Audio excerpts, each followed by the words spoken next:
Hombre, mucha la gata, vamos a transmitir. Que diga el tío Elon. Vamos a ver quién se conecta por ahí. Vamos a transmitir lo que diga el tío Elon. Ya va a comenzar esto. Señores y señoritas. Señores y señoritas. Vamos a ver qué es lo que dice el tío Elon hoy. Ok, está bueno. Compartir esto por aquí. Tiki tiki tiki, tiki tiki tom. Tiki tiki tiki, tiki tiki tom.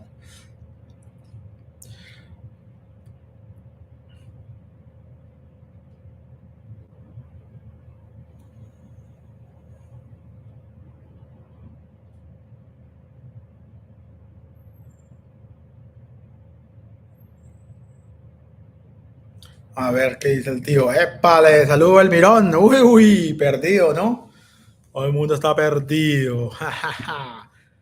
Sí, sí, el ataque cibernético. Seguro lo está haciendo el ataque cibernético. Me lo están devolviendo, ¿sí? Vamos a ver. Ay, ay, se desconectó, se desconectó. ¿Qué pasó? ¿Qué pasó? No, pero sean serios, sean serios. A ver. Kind of open-minded, independent voters who just trying to make up their mind. So you can understand, like, what is what is it just like to have a conversation? So honored to Donald, great to speak. We had a great conversation yesterday. As you mentioned yesterday, if we could just record that conversation and post it, it would have been excellent. And I hope we can have something like that today. Well, I think we will. I'm pretty sure we will. And congratulations, because I see you broke every record in the book with so many millions of people. And it's an honor. We view that as an honor.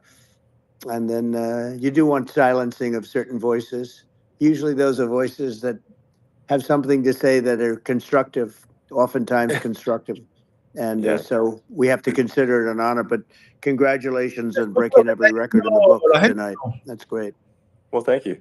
Well, I mean, maybe we could start off with, the assassination attempt, which was an incredible thing. And I have to say that your actions after that assassination attempt were inspiring. You, instead of shying away from things, instead of ducking down, you were pumping your fist in the air and saying, fight, fight, fight. And I think that's, the president of the United States represents America. And I think that is America. That is strength under fire.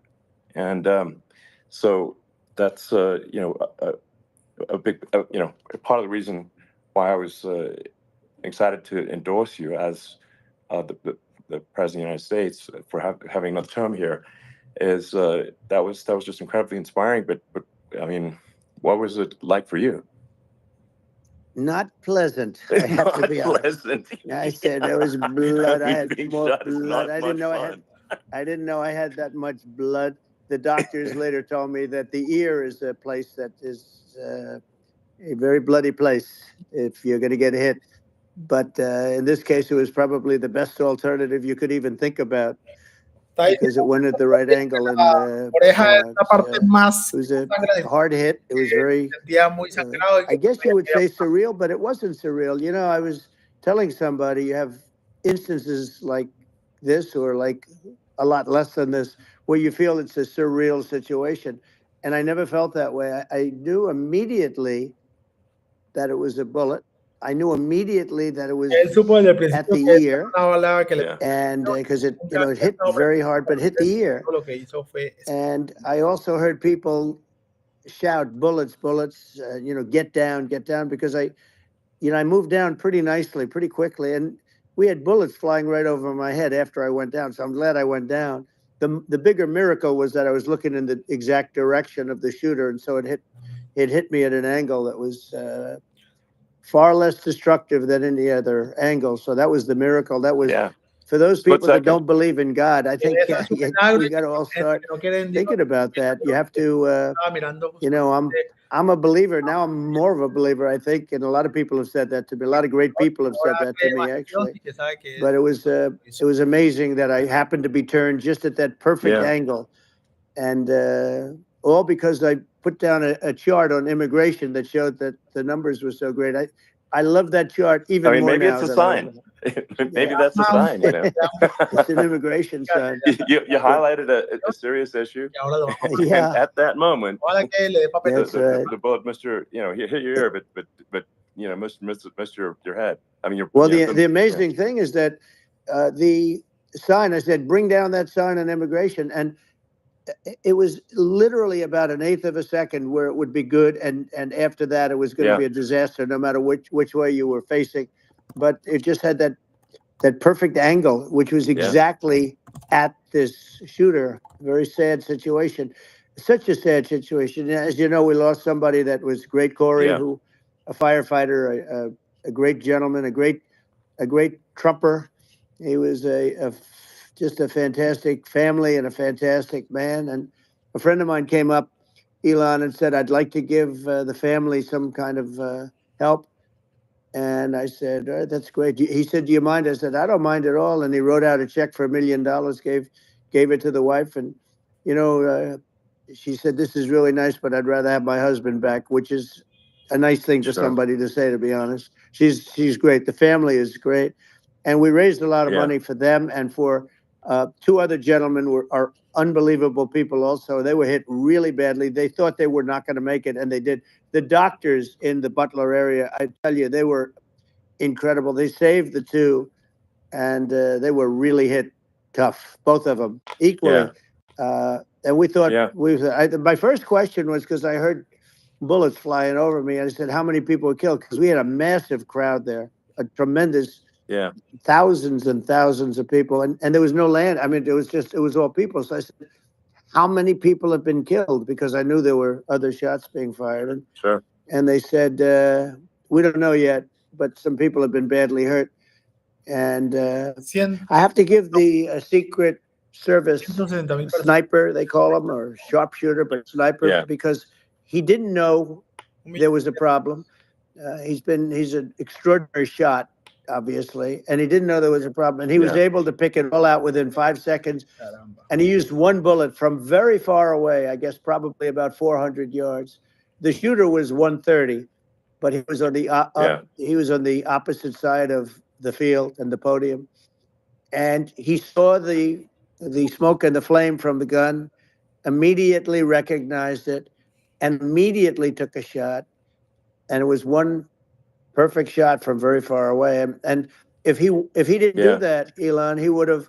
I mean, if he would have, a lot more people could have been badly hurt and killed. So I have to take my hat off to him, because that's also a surreal. You know, he's been with them for 23 years, and he's never had anything like this. And all of a sudden he has to act, and it's a very tough thing to act and to be shooting somebody. But he saw the gun, saw the smoke, saw the flame from the gun, very far away. Obviously has very good eyes. He's got very good vision, which I assume you have to have in that particular work.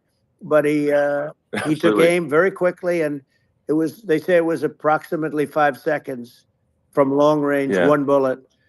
If that didn't happen, because the shooter had a lot of bullets, he had a lot of cartridges up there with him. So could have been very. I mean, that's clearly, you know, he was very competent in taking that shot to stop the attempted assassination. But I mean, there does seem to be, I mean, some pretty significant failings elsewhere in the system. Like, there's just no way that, like, how on earth does a shooter get on a roof 130 yards away?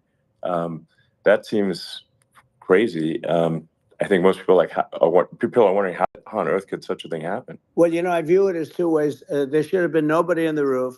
There were people, because there were so many tens of thousands of people there.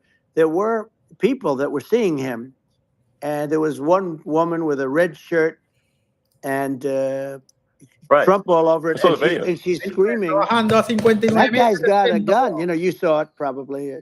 There's a guy up there with a gun. I mean, it's like I guess, I mean, for my part, and I think probably many members of the public are wondering how the heck are, basically people wandering by pointing out there's a guy on the roof with a gun. Yeah.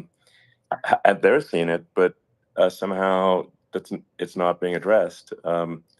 That does seem crazy. Well, they're going to learn from this. The communication between the local police, who sort of had an idea, and then ultimately a man lifted himself up to the roof, could barely do it because he was pulling himself up, and he saw the man with the gun.